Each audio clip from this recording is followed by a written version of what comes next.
Peter. We were with Peter last Sunday. We talked about Peter. We met Peter. We understood him a little bit better last Sunday. But this Sunday, we are meeting Peter again. And I've often thought in my own life that if I follow Peter, I will find myself. There's something about Peter that I find in myself, and perhaps each and every one of us might find something of Peter within ourselves. When I was young, in the idealism of my youth, like Peter, I was called. And I understood my call to become a priest, to become a disciple of Jesus Christ in this manner of life. I read about this Jesus. I saw this Jesus. The one who healed the sick, who touched the leper with healing. I saw this Jesus who raised the dead to life. I saw this Jesus who fed the multitude miraculously. The one who welcomed sinners and outcasts and broke bread with them. I saw the Jesus who withheld judgment about others when the religious people made judgments. I saw this Jesus. I saw the Jesus that walked on the water. I saw a powerful Jesus, a triumphant Jesus. I saw a church that was strong and big and powerful. And I said, that's the Jesus I want to follow. Just like Peter, I wanted to follow a powerful Jesus, a Jesus of miracles. And I heard these voices saying, there's something about a cross in here.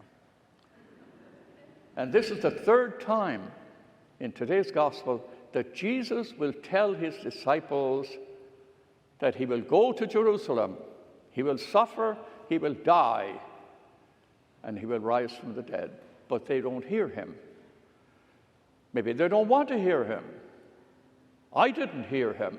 I wasn't following a broken, persecuted Jesus of the cross. I was following a powerful Jesus. I was belonging to a church that was all powerful and presumed to be somewhat close to perfect. But then somewhere along the line, it was said to me, I know, but there's a cross in here somewhere. And I didn't know about the cross. I mean, I'm just catching up with the cross now. So, following Peter here, I began to wonder if this isn't for Peter in his spiritual journey, a midlife crisis. You know, where you have everything, and then it falls apart. And you try to find a new journey. So let me talk about that a little bit. Talk about the cross. There is no authentic discipleship without the cross. Let me tell you a story here. Many of you have read or are familiar with Alan Patton's book, Cry, My Beloved Country. It was made into a movie. It was made into theater. It's a very sensitive and powerful story. Very moving teaching. The main persons in this story, the core of the story, has to do with this Anglican priest. His name is Stephen Connolly. He's poor, he's elderly, he's spiritual. He's a very good man, and he's black. In South Africa. It's set in South Africa in the early 40s. When apartheid was there, but it wasn't the law. It wasn't the law until 1948. This is set just a few years earlier. And Stephen Connolly is this holy Anglican priest. He has a son named Absalom. And Absalom leaves home and he goes to Johannesburg, to the big city. And he gets involved in criminal activity. Meantime, back in Natal, in this area where Connolly lives and has his church, there's a white man who's a racist. His name is James Jarvis. He's a landowner, and he's a racist. He also has a son. His son is named James Jarvis. And James and his father have a big difference because his father is racist, but James is a great advocate for the liberation of the black people. And James is a very solid citizen. He's an engineer in Johannesburg. Both fathers are separated from their sons, and both go to Johannesburg to be reconciled and to find their sons. In some tragic irony, Absalom, the minister's son, shoots and kills the son of James Jarvis. His name is Arthur. In a botched robbery, he shoots and kills the idealistic son who was advocating for liberation of the black people. James Jarvis arrives and finds his son is dead. Meantime, Absalom, the killer, is captured, he's sentenced, and he's hanged. And the two fathers meet, and they become reconciled with one another because the cross, in a powerful and tragic way, has fallen upon both of them. Each has lost his son. They become reconciled in the cross. And in due time, the rich man who was once a racist builds a church for the poor man, the black minister, Connolly. The story is very moving. It's a powerful story. It tells us that in a crisis, when the cross comes to us, we can see things we didn't see before. We begin to understand life in a new way. The cross is the meaning of true discipleship. Look at your own life. When you were in crisis, who stood with you in your crisis? When you were alone and left out and misunderstood and judged, who welcomed you? Who said, your cross is my cross? I will carry your cross. When you failed, who admired you? When you wept in tears, who is it that cried with you?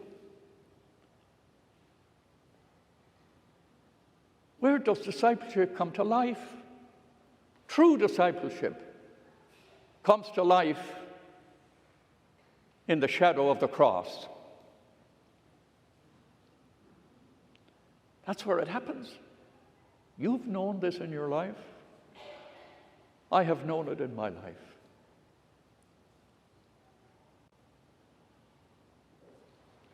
In a time of loneliness, in a time when my image was destroyed and I had no confidence in myself, somebody touched me and said, I love you. I admire you. I can see the goodness and beauty in you. When everybody else said you failed and made judgments about you, who stood with you? Now can I see something I didn't see before? In the shadow of the cross.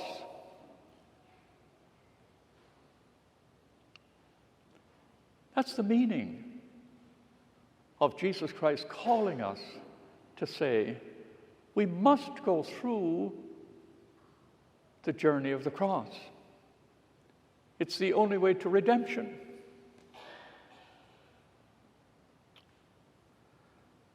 Think about the cross in your own life. A time when somebody died, some great sickness in your life, some time when you were hopeless. You were in darkness. Where did you go? You found somebody who understood the cross. You found somebody who would welcome you into a place of healing and a place of belonging and a place of hope. I see it. I see it every day. I see people standing at the doors of the church saying, is there a place for us? We're wounded, we're hurt, we're lost. We're in second, third marriages. We've been told there's no place for us. We're carrying a cross. How many LGBT people are alienated from their families? They're judged by society. And to come to a church and say, is there a place for us? And somebody says, your cross is not my cross. Or a church says, your cross is my cross. I will carry your cross. I will lead you to a new place in life, a new understanding of Jesus Christ in your life. I will lead you to a place of new life, new hope, new possibilities. Tell me about your family. You have somebody in your family who is carrying a heavy burden? Somebody who disappointed you in your family? Somebody who betrayed you, perhaps, in your family? They let you down. And now you say, but I'm following the Jesus. I'm following this Jesus who in humility welcomed the sinners, broke bread with the outcasts. I'm following a Jesus who understood my cross, who walked with me in darkness. I'm understanding a Jesus who lifted me up and said, in my moment of utter, absolute hopelessness, said, you belong. I'll touch you with healing. I will affirm you. I will tell you your goodness. Because your cross belongs to me. Bernard Lonergan, a big-time theologian who is dead now, died recently. He was a big name in the Second Vatican Council, Benedictine priest. When he got to the end of his life, shortly before he died, he was asked, Bernard, if you were young again and you could mount the pulpit and you could preach, what's the first thing you would say? He said, I would tell people about deification. He said, explain that to us. He said, I would tell people how good they are. I would tell people how unique each person is. I would tell people that each person, unique, different, weird, everything, all a reflection of the living God. So follow Jesus Christ now. He announces his passion. He'll go through his passion. He'll be embarrassed. He will fail. John Navone, in his marvelous book, Triumphs Through Failure, says, judged by worldly standards, Jesus failed. He didn't convert Israel. He didn't convert his own people. He was alone in his suffering, in his passion. Nobody showed up. In his crucifixion, where were the people he fed? Where was the multitude? Where were the lepers that he healed? Where were those who were blind and he gave sight to them? Where were they? By worldly standards, He was unknown. And the glory of the risen Jesus Christ. And by the way, you read all of the narrations about the risen Jesus. The risen Jesus has his wounds. You will remember when Jesus appears in the upper room in the Gospel of John, he says to Thomas, touch my wounds, put your hand in my side. He had the wounds of life. The glorious person carries the wounds. The cross is the place of resurrection and new life. So wherever you are in your life, be grateful. Say a word of thanks. Say a prayer for the person who stood by you and helped to carry your cross. Bless the moment when you understood the meaning of the cross. When you said it's a call to new life. It's a call to say worldly triumph is not the meaning of following Jesus Christ. And the Christ that I first followed was not the whole Christ. The church into which I was ordained a priest 59 years ago is gone. The perfect, powerful, one and only and absolute truth. It's not there. It's gone. We're a broken people. We are sinners. We are called to carry one another's crosses. We are called to belong to a Jesus who suffered and died and rose for us and called each and every one of us in all your foolishness, ridiculous, sinfulness, but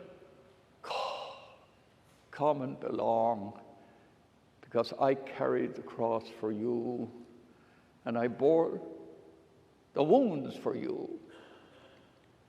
And I was raised up to new life to tell you that out of the cross you are reborn. It's very clear to every one of us that when you have the cross in your life, now you can see things differently.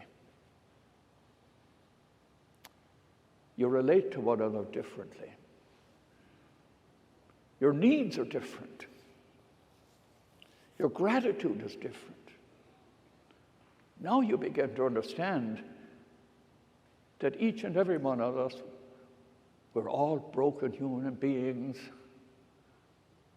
and we need to belong to one another to carry the crosses of life. You don't have to look for the cross. The cross will come to you. It's part of following Jesus Christ. Amen. Peter. Now we have to follow Peter. We're just in midlife with Peter. If you follow Peter, he will collapse, when he denies Jesus.